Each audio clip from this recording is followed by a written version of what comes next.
The movie opens with a series of rapid shots introducing a man named Joseph Price, as he carefully goes through his grandfather Dr. Benjamin Price's research journals and an old book connected to his work.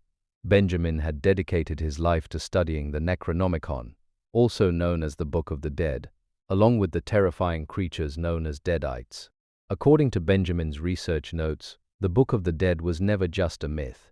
His writings claimed that a secret group called the Circle of Wise Men had actually discovered the book.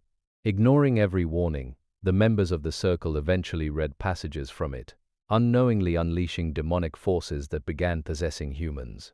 And, as we've already seen throughout the previous Evil Dead films, these demons are unimaginably dangerous once they're set free. A major part of Benjamin's life's work involved searching across the world for a particular Kandarian dagger that had the power to destroy these possessed beings, the deadites. After finally obtaining it, he secretly sealed the dagger inside his own house. Benjamin believed the deadites were actively searching for him, and he knew that if the seal protecting the dagger was ever broken, the deadites would immediately sense its presence and come to claim it. Now here's where things become especially interesting. In the present day, Joseph successfully manages to locate the hidden dagger by following the clues left behind in his grandfather's journals and research notes. The moment he uncovers it, it's almost certain that the deadites will come after his entire family. Meanwhile, the story shifts to a peaceful lake where Jared and Leo are out fishing together. Leo keeps receiving repeated phone calls from his girlfriend, Emma, and after ignoring them for a while, he finally decides to answer. He steers the boat toward the shore before walking into the nearby woods so he can talk to her in private. The instant Leo leaves the lakeside, Jared suddenly hooks something unusual with his fishing line. As he reels it in, he is horrified to discover that it's a severed human head. Before he even has a chance to process what he's seeing, countless fishing hooks suddenly burst out of the water, pierce into his body, and violently drag him beneath the surface. Hearing Jared's desperate screams, Leo rushes back and sees him struggling in the middle of the lake, crying out for help. Without wasting a second, Leo takes the boat and heads toward him. But by the time he reaches Jared, the damage is beyond horrifying. Jared's face has been grotesquely mutilated, and when Leo desperately tries to pull him into the boat, he realizes he's only lifting the upper half of Jared's body. The lower half has already been torn away and remains somewhere beneath the water. Just then, Leo notices a woman emerging from the lake. It's immediately clear that she is a deadite. She attacks without hesitation, knocking Leo into the water. As he falls in, the water around him suddenly begins to boil. Somehow Leo manages to struggle back to the surface and swim out alive, but the boiling water has already severely scalded him. You can probably imagine the condition he's in, and unfortunately, he doesn't survive. After that, the deadite woman calmly walks out of the lake and makes her way onto the middle of a nearby road, where she is suddenly struck by an oncoming car. So whose car was it? To answer that question, the movie rewinds the timeline by a few hours, taking us back to reveal exactly who was behind the wheel. A few hours earlier, the story takes us inside a nightclub, where we are introduced to four characters: Will, Joseph, Alice, and Thea. Will and Joseph are biological brothers. Alice is Will's wife, and Thea is Joseph's girlfriend. Will owns the club, while Alice is responsible for handling its finances. Joseph, meanwhile, is the same man we saw at the beginning of the movie, the one who discovered his grandfather's research journals and most likely broke the seal protecting the Kandarian dagger, allowing the deadites to return once again. As it turns out, the group is celebrating Joseph's birthday. To mark the occasion, Will presents his younger brother with a luxurious pen worth around $1,000. During the celebration, however, Alice is constantly drinking and smoking, something that clearly bothers Will. From the conversation between them, it becomes obvious that Will wants to have a child, whereas Alice doesn't seem to be taking the idea seriously. After all, if someone is trying to conceive, smoking certainly isn't the best choice. The disagreement quickly escalates into a heated argument, and Will becomes so angry that it's implied he may even be physically abusive toward Alice. The argument completely overshadows Joseph's birthday celebration. Eventually, Will storms out and heads for his car. Joseph immediately tries to stop him, reminding him that he's been drinking and shouldn't be driving in that condition. But Will refuses to listen to anyone and drives away on his own. As we already saw in the opening scene, Will's car is the very one that collides with the deadite woman standing in the middle of the road. The impact causes the vehicle to flip over. Although Will initially survives the crash, he soon notices the horrifying deadite inside the wrecked car, the same woman whose severed head we saw earlier. Laughing eerily, the deadite tells Will that she has finally begun her journey to find his family. Moments later, her severed head starts reciting the familiar Evil Dead incantation. Kanda, Strata, Montos Kanda. Immediately afterward, the car bursts into flames, leaving Will trapped inside. This time, he doesn't survive. After that, the movie moves ahead to the day of Will's funeral. Alice also arrives to attend the service, even though Will's family never officially invited her. In the end, it was Joseph who reached out and asked her to come.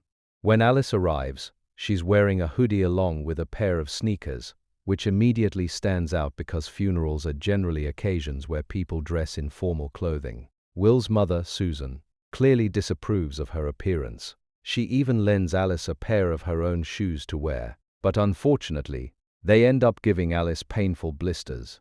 It's also made clear that Susan isn't the only family member who dislikes Alice. Will's father, Edgar, harbors similar feelings toward her. Meanwhile, Will's grandmother, Polly, is mentally unstable and appears to suffer from a condition similar to dementia. She constantly drifts into memories of the past and behaves as though she's still living in a different time. The funeral ceremony begins, although it is repeatedly interrupted by the loud noise of nearby construction work.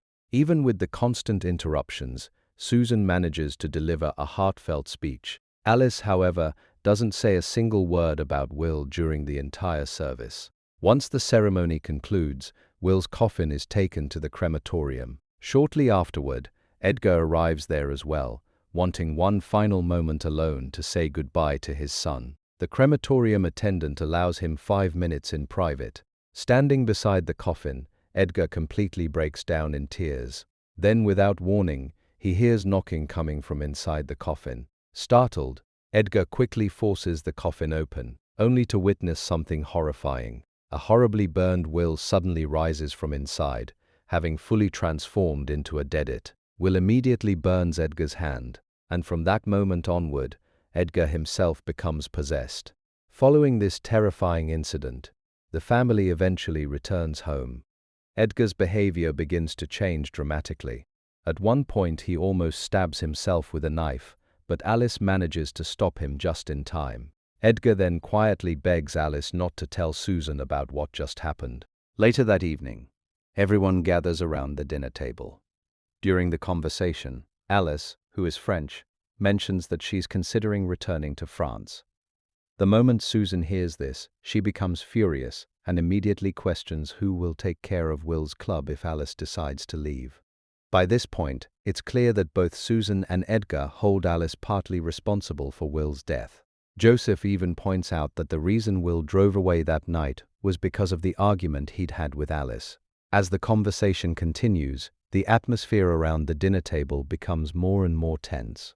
Nearly everyone begins directing their frustration and blame toward Alice. Then, all of a sudden, Edgar completely loses control. Without warning, he violently attacks the family's dog, Max, killing it in front of everyone. The entire family is left horrified. Edgar then turns his attention toward Alice and attempts to attack her as well. He doesn't stop there. Edgar also lashes out at Joseph, constantly comparing him to Will, whom he always considered the perfect son. He mocks Joseph for being unemployed and makes it painfully clear that he believes Joseph will never live up to his older brother.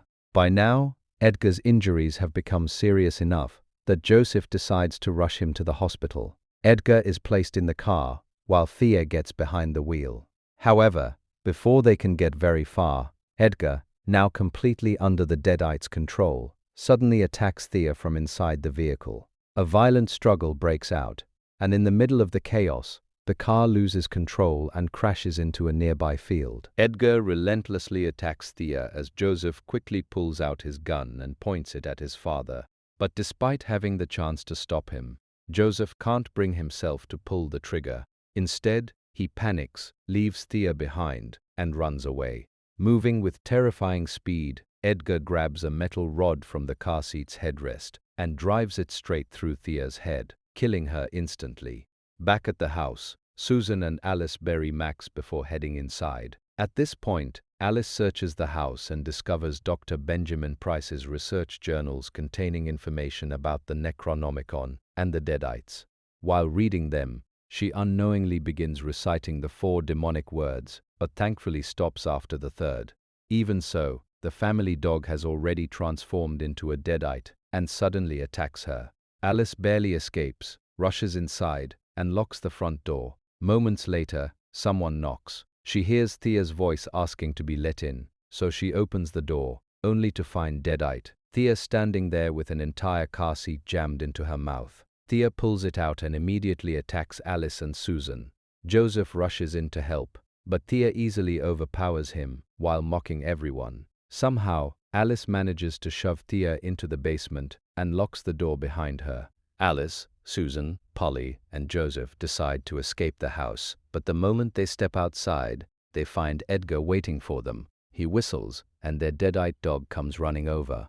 Trapped between Edgar and the dog, the 4 realize they have nowhere left to go. Edgar cruelly taunts Joseph, telling him that he should have died instead of Will. Then, holding Joseph's own gun, Edgar repeatedly shoots himself in the head. Despite blowing apart his own face, he remains standing. Now fully transformed into a deadite, he simply refuses to die. The group quickly retreats back inside and barricades the door. Meanwhile, Thea is still trapped in the basement. She switches on the boilers, punches a hole through the basement door, and starts talking to Polly through it. Still obsessed with her missing money, Polly asks, "Have you come to return what you stole?"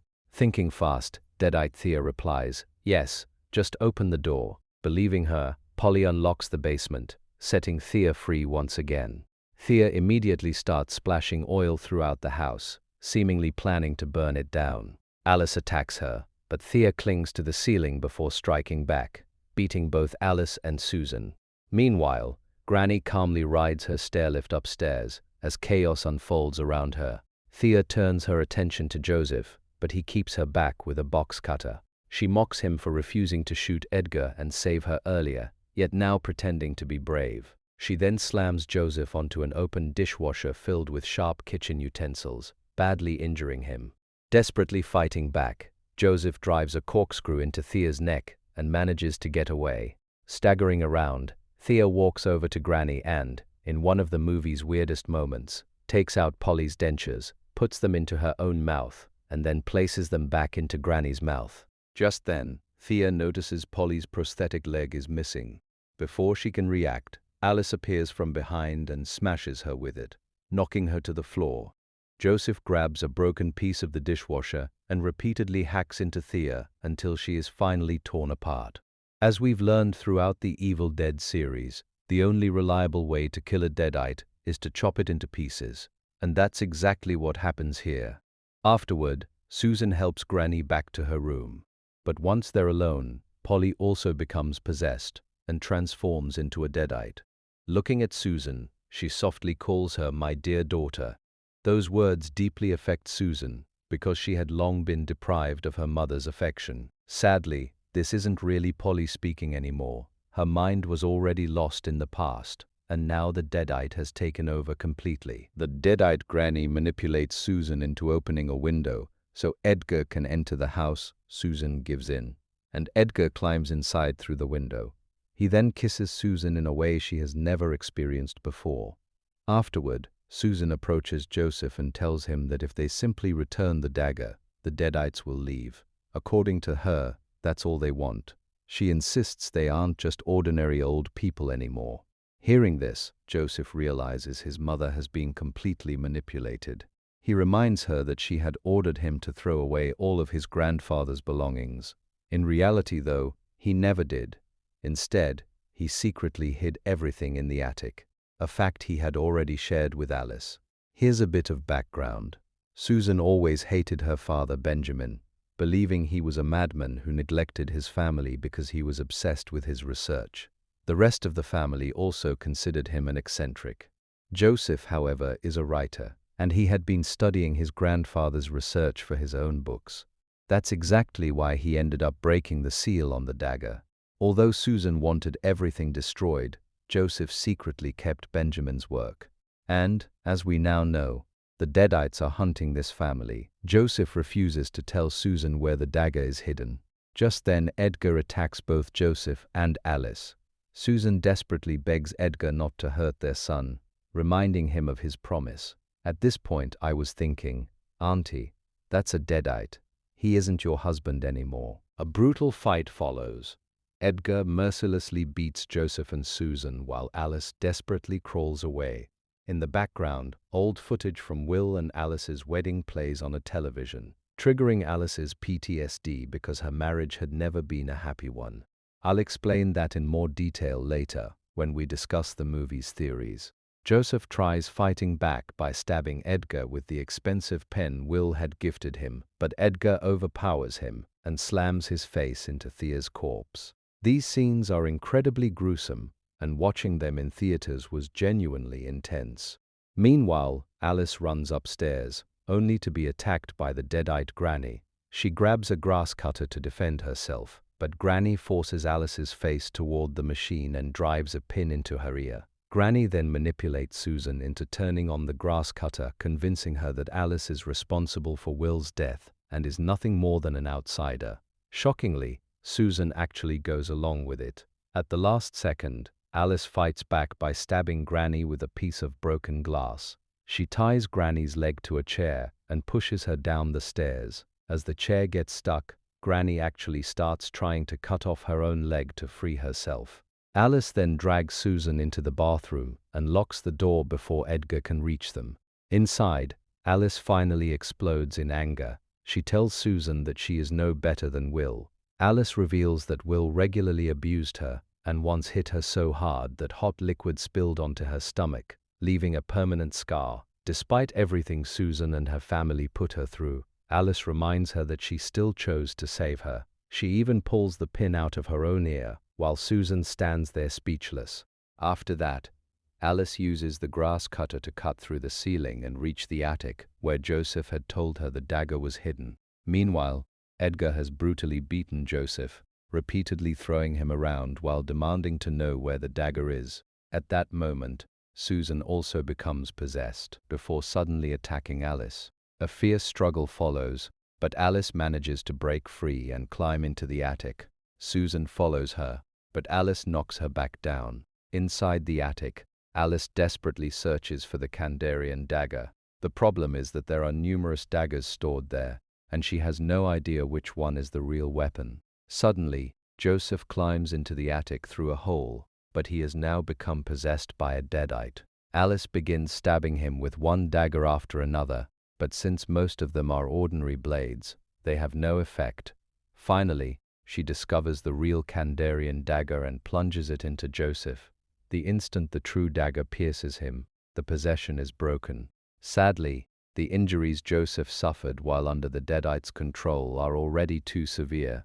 Although he is finally free from the possession, he succumbs to his wounds and dies. After this, Alice escapes through the attic roof, with Susan and Edgar chasing after her. During the struggle, the Kandarian dagger slips from her hand. Alice manages to get back inside through the fireplace, where Susan attacks from above. Alice kills her using the grass cutter before setting the entire house on fire, which seemingly finishes off Edgar as well. As the house burns, their wedding photographs are consumed by the flames, symbolizing the end of whatever feelings Alice still had for Will. Just when it seems everything is over, the deadite dog suddenly attacks Alice. She manages to kill it with the Kandarian dagger, but before she can catch her breath, the burned deadite version of Will appears. He isn't dead yet. Will relentlessly taunts Alice, mocking her for not being able to give him a child and cruelly claiming that she enjoyed the abuse he inflicted on her. Alice runs with the dagger and eventually reaches a private construction site, where Will continues hunting her. She desperately tries to call for help using a radio, but instead of sending a distress signal, it begins playing their wedding song, a tune that has been recurring throughout the movie. The song immediately triggers Alice's PTSD, reminding her of the abusive marriage she endured. Will attacks again, knocking Alice into a construction pit where a steel rebar pierces her leg. He then starts filling the pit with hot black tar used for road construction, intending to bury her alive. While torturing her, he demands to know where the Kandarian dagger is. Unknown to Will, the real dagger has already fallen outside the pit. Thinking quickly, Alice pretends she still has it. She throws one of the fake daggers toward a nearby tower, making Will believe it's the real one. The trick works. Will rushes toward the tower to retrieve it, giving Alice enough time to pull herself free from the rebar. She grabs a drill and attacks Will, knocking him down before climbing out of the pit. Alice then retrieves the real Kandarian dagger. As Will climbs back out of the pit, she drives the dagger straight into his neck, finally destroying his deadite form. For a brief moment, Alice sees a vision of the real Will. Memories of their toxic marriage flash before her, but this time she is finally free from him. She crushes Will's burned skull with her bare hands, completely ending the nightmare. Exhausted, Alice crawls out of the construction site, where police officers and paramedics have already arrived. She asks one of the female paramedics for a cigarette. When the paramedic asks what happened to her, Alice simply replies, "My ex-husband did this to me." And with that, the movie comes to an end. The film also features both a mid-credits scene and a post-credits scene. In the mid-credits scene, we discover that deadite Granny actually survived. She crawls onto a nearby road, where a woman driving a jeep stops to help her. Instead of accepting help, Granny attacks the woman, scratching her leg. The implication is clear. The demon will now possess this woman, turning her into another deadite. Since Alice still possesses the Kandarian dagger, the deadites now have another reason to come after her. The post-credits scene then returns to the funeral home, where Will's funeral was held. The owner is there with her daughter, collecting urns containing the ashes of people whose families never came back to claim them. They keep these urns safely stored in case someone returns in the future. The owner steps away after hearing the doorbell, while her daughter begins reading the names written on the urns. Among them are Christopher Leroy and Ellie Bixler. Yes, friends, that Ellie is the very same mummy from the previous Evil Dead movie. Suddenly the girl notices Ellie standing in the mirror. She turns around, only to find the deadite version of Ellie right behind her. Ellie immediately kills the girl, bringing the post-credits scene to an end. So in the end, one thing is clear. Mummy is still bad news. So friends, that was the story of Evil Dead Burn. As I mentioned earlier, the plot itself is fairly simple, but one interpretation stands out above the rest. At its core, Evil Dead Burn can be seen as the story of a toxic and abusive marriage disguised as a deadite horror film. Alice was trapped in a relationship where Will constantly controlled and physically abused her, treating her more like property than a partner. Think back to the club scene at the beginning. Will calls Alice over by whistling, the exact same way someone would call a dog. That small moment perfectly reflects the way he viewed and treated her throughout their marriage. That one brief moment perfectly sums up Will and Alice's entire marriage. To Will, Alice was never a person. She was a possession. In fact, he used to whistle for his dog Max, in exactly the same way he whistled for Alice. That's why Alice's PTSD is so closely tied to Will. Every time their wedding song played, or the film showed memories from their wedding, she became visibly disturbed because those moments brought back the trauma she had buried for years. It also explains why she never cried at Will's funeral, didn't give a speech, and didn't even wear formal clothes, choosing a hoodie instead. Her reaction wasn't one of grief. If anything, it felt like freedom from the man who had made her life miserable. Unfortunately, Will's family never understood that. Susan even criticized Alice for not crying at the funeral, claiming she didn't care about Will's death. Throughout the movie, the family paints Alice as the villain while treating Will as the perfect son, even though he was actually an abusive husband. The truth finally comes out during the climax, when Alice tells Susan that Will used to beat her. On one occasion, he hit her so violently that something hot spilled onto her stomach, leaving a permanent scar. In the end, the movie's real message becomes clear. When Alice destroys Deadite Will with the Kandarian dagger, she isn't just defeating a monster, she's finally breaking free from her abusive past. There's also a powerful line near the end where Alice tells Will, "Love was there, but love was never enough." Throughout the movie, the deadites repeatedly mock Alice by claiming she had started enjoying the abuse Will inflicted on her. The point isn't that it was true, but that she had become so accustomed to the violence that it had almost become normal in her life. Thankfully, by the end of the film, she finally escapes that cycle. Now let's talk about the Kandarian dagger, because it isn't just another weapon. It's the centerpiece of the entire story. In the original Evil Dead films, the only reliable way to stop a deadite was by completely dismembering its body, just like we saw happen several times in this movie. Once the body was destroyed, the demon would leave it. However, this film introduces something new. It makes it clear that the Kandarian dagger is the only weapon capable of permanently destroying a deadite. That's why every deadite spends the entire movie trying to recover it. As long as the dagger exists, they're never truly safe, because a single strike from it can destroy them for good. The post-credits scene strengthens this idea even further. To understand the theory surrounding Ellie, we first need to look at the timeline. This Ellie is the same mother from the 2023 film Evil Dead Rise. She was possessed in front of her children and during the climax was completely shredded in a wood chipper by her sister Beth. So here's the big question. If Ellie's body was reduced to pieces, how did her ashes end up in the funeral home's urn collection? And more importantly, how has she returned looking completely intact? In my opinion, this is the biggest twist in the entire movie, because it changes what we thought we knew about the franchise. Until now, destroying the body was believed to destroy the deadite, but Ellie's return suggests that these newer deadites can come back even after their physical bodies have been destroyed. Something similar happened with Will. He was burned to death, yet he still returned as a deadite. That leaves only one weapon capable of ending them permanently, the Kandarian dagger. And who has that dagger now? Alice. Naturally, every deadite is going to come after her. On top of that, deadite Granny survived, and now Ellie is back as well. So it's safe to say that the entire future of this story is going to revolve around the Kandarian dagger. As of now, the next Evil Dead film is expected to release on April 7, 2028. It is reportedly titled Evil Dead Wrath. Interestingly, it isn't expected to continue this story directly. Instead, it will reportedly be a prequel set in 1972, exploring the origins of the deadites and possibly explaining how everything began. There's also another interesting detail that adds to the family's complicated relationships, the subtle hint that Joseph may have had feelings for Alice. During the climax, deadite Thea even taunts them about it. Earlier in the club scene, when Alice hugs Joseph on his birthday, their faces accidentally brush together, almost like a kiss. Will notices the moment immediately, and it's obvious that it bothers him. So, although this family appears to be mourning Will's death, they were already falling apart long before the deadites arrived. The demons didn't destroy the family, they simply exposed the cracks that already existed and turned them into something far more horrific.